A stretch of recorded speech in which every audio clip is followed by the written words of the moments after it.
Donald Trump just did something that has completely blindsided one of America's closest allies. And no, this isn't about China. This isn't about Mexico.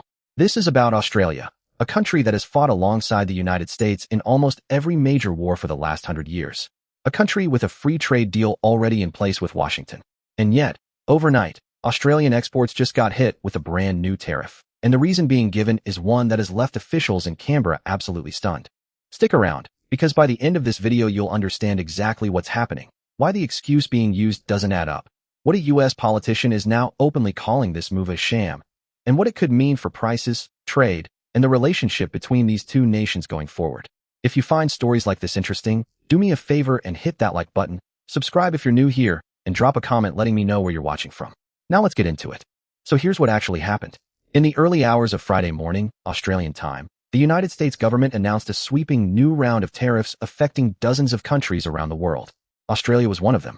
Under this new policy, a large chunk of Australian goods heading into the US market will now be taxed at an extra 12.5%. That's a significant jump, and it applies on top of whatever existing costs businesses were already dealing with.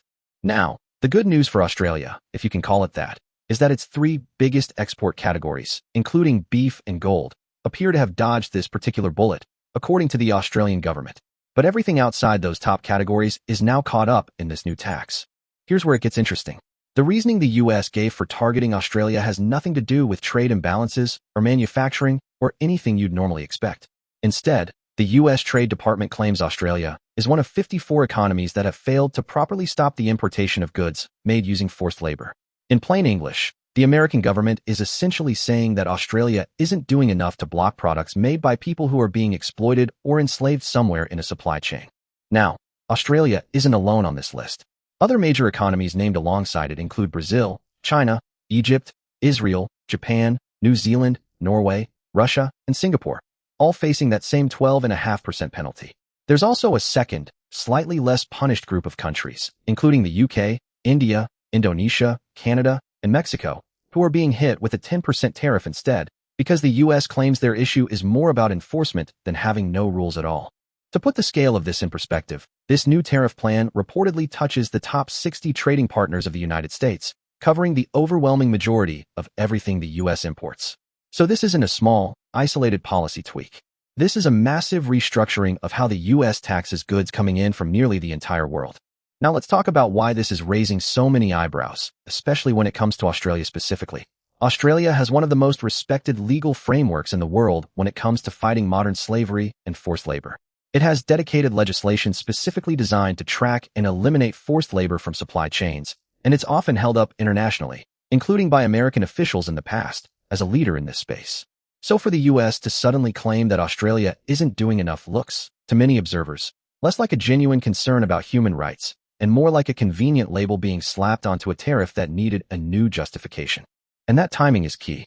Just months earlier, the US Supreme Court struck down an entirely different set of global tariffs that Trump had imposed, a flat worldwide tariff policy that courts ruled the president didn't actually have the authority to implement on his own. In response to that ruling, the Trump administration didn't back down. Instead, it quickly rolled out temporary replacement tariffs to keep pressure on trading partners while it figured out its next move. Those temporary tariffs were set to expire right around the same time this new forced labor-based tariff was announced. So you can see the pattern forming here. Sources within the Australian government have reportedly said they believe this new tariff structure isn't really about labor practices at all. It's a workaround. It's a new legal doorway to reimpose the same kind of sweeping tariff power that the courts had just taken away, except this time, wrapped in language about human rights instead of raw economic protectionism. And it's not just Australian officials saying this. Inside the United States itself, there's pushback too. California Congresswoman Linda Sanchez, a Democrat, came out publicly criticizing the move, describing it as an attempt to dodge both the Supreme Court's ruling and Congress's authority over trade policy. Her argument is essentially that if the administration were truly serious about ending forced labor in global supply chains, the list of targeted countries and the reasoning behind it would look very different than what's been rolled out here. Meanwhile, the American Trade Department is defending its position by claiming the United States is the only country in the world that has both adopted and effectively enforced a full ban on goods made using forced labor. According to their statement, this new wave of tariffs is meant to encourage other nations to strengthen their own labor protections and align with what the US considers the global gold standard. Back in Australia, the response from the government has been swift and pointed. Trade Minister Don Farrell didn't hold back, calling the new tariffs unjustified and directly inconsistent with the existing free trade agreement between Australia and the United States. He emphasized that Australia's efforts to combat forced labor and modern slavery are already among the toughest and most respected in the world, and pointed out that this leadership has previously been recognized by the U.S. itself. His message was clear: remove these tariffs, because the justification behind them simply doesn't hold up. So where does this leave things? For now, Australian exporters outside of the protected categories are facing higher costs getting their goods into the American market. That could mean tighter margins for businesses, potential price increases for American consumers buying Australian products, and yet another point of friction in what has historically been one of the closest and most stable alliances in the Western world. Whether this gets resolved through negotiation, whether it ends up back in front of a court, or whether it becomes a long-term fixture of U.S. trade policy, that's still very much up in the air. What's clear is that this story is far from over. With dozens of countries affected, a legal fight already brewing over the president's tariff powers, and allies openly pushing back on the reasoning being used, this is shaping up to be one of the bigger trade stories of the year. If you found this breakdown useful, smash that like button, subscribe so you don't miss the next update on this story, and let me know in the comments what you think is really going on here. Is this genuinely about labor rights?